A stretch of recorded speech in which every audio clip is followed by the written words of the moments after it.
elections is now a major topic worldwide. The controversy about the vote counting in the vice presidency and the election of a tough-talking Davao City mayor who has promised to eradicate crime in 6 months is making headlines even in the ASEAN region. So what do the ASEAN youth leaders think about the recent colorful Philippine elections? We have as our guest Neil Soria, founder and Secretary General of the ASEAN Youth Leaders Association, which holds a membership of 15,000 among the ASEAN youth. Welcome to the show, Neil. Okay, so first off, let's talk about the ASEAN Youth Leaders. Give me some background on that. The ASEAN Youth Leaders Association is a network of young people all across Southeast Asia. We are already been here in 9 countries and we have a membership of 15,000. So we have our main advocacy is on the ASEAN community building, and we want to interconnect or connect other regions to the ASEAN region. So you said 9 countries. Can you list all of them where you're present at? So we're already present in the Philippines, of course, in Indonesia. We have our chapters in Malaysia, in Singapore, in Lao PDR, in Myanmar. We also have in Vietnam, in Brunei, and lastly we have our chapter in Cambodia. Okay, and you are one of the founders, as we were talking earlier, behind the scenes. So let's tell our audience, our viewers, how old are you at the moment? I'm already turning. I'm 21. I'm turning 22 this coming October. And when did you found? Or you were one of the founders. So when did you found the ASEAN Youth Leaders? We founded the ASEAN Youth Leaders Association here in the Philippines on February 14, 2014. During the last day of the International Youth Leaders Summit, we're actually 30 delegates during that event, and 30 founders as well. But I'm the only Filipino left here in the Philippines who's actually running the organization. Okay, I'm in admiration. I mean, that's like such a great thing to see that the youth are so involved in something like this, especially you. You know, you're still young, but you've been a part of the ASEAN Youth Leaders Association, the building of it, and I'm sure you will also continue to be with it in the progression. What is some of the goals that the association hopes to achieve in the future, especially with ASEAN integration? In the future, we want to connect other youths from outside the region. Say, for example, there are interested youths who want to still be connected and be in touch with the region here in ASEAN.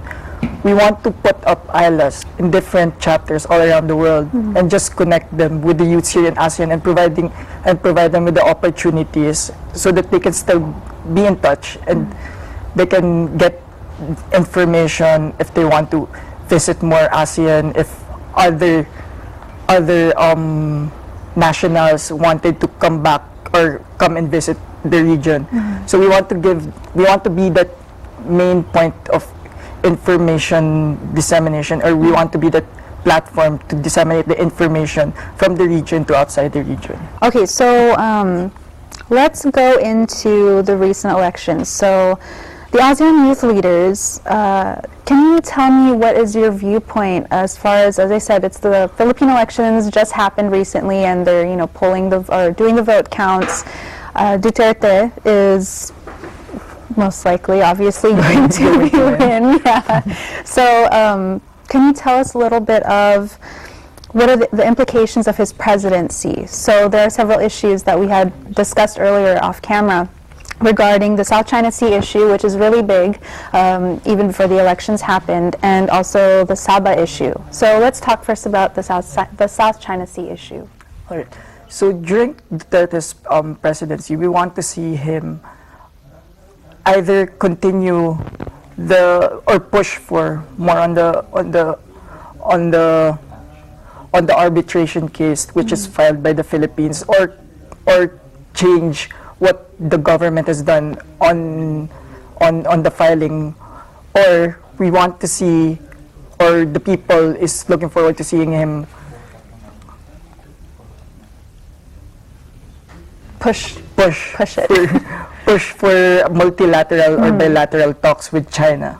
So that's what we are looking forward to during Rodrigo's presidency. Okay. And then the Sabah issue as well. What is the ASEAN Youth Leaders Association's viewpoint on that? So for the Sabah issue, it's going to be really interesting to see if Mayor Duterte would put it aside. I mean, the past administration didn't talk much about the Sabah issue. During Pinoy's or Noynoy's administration, what happened was that Muslims tried to occupy, or the Sultanate of Sulu tried to occupy the Sabah territory, claiming it as under the Philippines.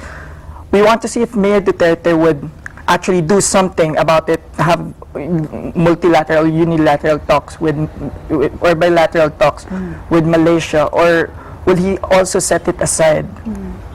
Okay, so just to summarize your view on both issues, what is the ideal, just for you as a leader for the association, what is your ideal conclusion for both of the issues, for South China Sea and for Sabah? If Duterte is president, of course. My ideal conclusion, of course, I've been trained with diplomacy. It would be the best if Mayor Duterte cooperates with different countries, rules of international relations, cooperation, and diplomacy. It will be also interesting to see what his approaches will be when it comes to his relationships with the Philippines, his relationships with different ASEAN member states. Say he has already generated that much of a criticism from Singapore's side due to his remarks before. We want to see how he would fare with different ASEAN member states, how he would enhance our relations, or how he would gather these states to rally behind the Philippines when it comes to dealing with China or other states that is or are becoming threats to the country's security.